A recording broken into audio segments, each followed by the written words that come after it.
కూటమి ప్రభుత్వం వచ్చిన తర్వాత దివ్యాంగులకు వెలుగు వచ్చిందని విభిన్న ప్రతిభావంతులు తెలిపారు. దేశంలో ఏ రాష్ట్రంలో దివ్యాంగులకు ఇవ్వని విధంగా 6,000 రూపాయలు పెన్షన్ ఇస్తున్న ఘనత ముఖ్యమంత్రి చంద్రబాబు నాయుడుకి దక్కిందని వికలాంగుల నేత ఎల్లప్ప కొనియాడారు.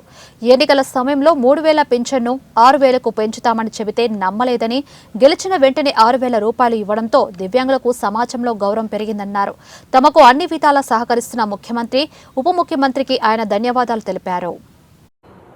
విభిన్న ప్రతిభావంతులను మాత్రం ప్రత్యేక దృష్టితో, ప్రత్యేక శ్రద్ధతో, ప్రత్యేకంగా వారిపైన దృష్టి పెట్టి వారికి కావాల్సినటువంటి మౌలిక వసతుల్ని ఎక్కడికక్కడ కల్పించేటువంటి కార్యక్రమం చేపట్టడం మేము ఈ కూటమి ప్రభుత్వాన్ని అభినందిస్తూ ఉన్నాం. మొట్టమొదట మేము చెప్పుకునేది ఏంటంటే, భారతదేశంలో ఏ రాష్ట్రంలో కూడా ఇయ్యనటువంటి పింఛన్ ఒక ఆంధ్రప్రదేశ్ ప్రభుత్వం మాత్రమే 3,000 రూపాయల నుండి 6,000 రూపాయలకు పెంచి విభిన్న ప్రతిభావంతుల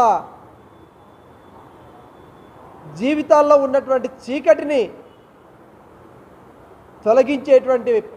తొలగించినటువంటి గొప్ప ప్రభుత్వం ఈ కూటమి ప్రభుత్వం అని చెప్పేసి తెలియజేసుకుంటా ఉన్నాను. గౌరవనీయులు ముఖ్యమంత్రి నారా చంద్రబాబు నాయుడు గారు మరి ఇంత ధైర్య సాహసాలు చేస్తాడని చెప్పేసి మేము ఏనాడు కూడా ఊహించలేదు.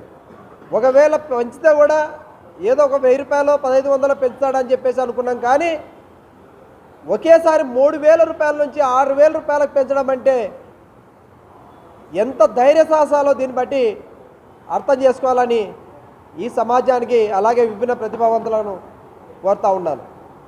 గత ప్రభుత్వం విభిన్న ప్రతిభావంతులను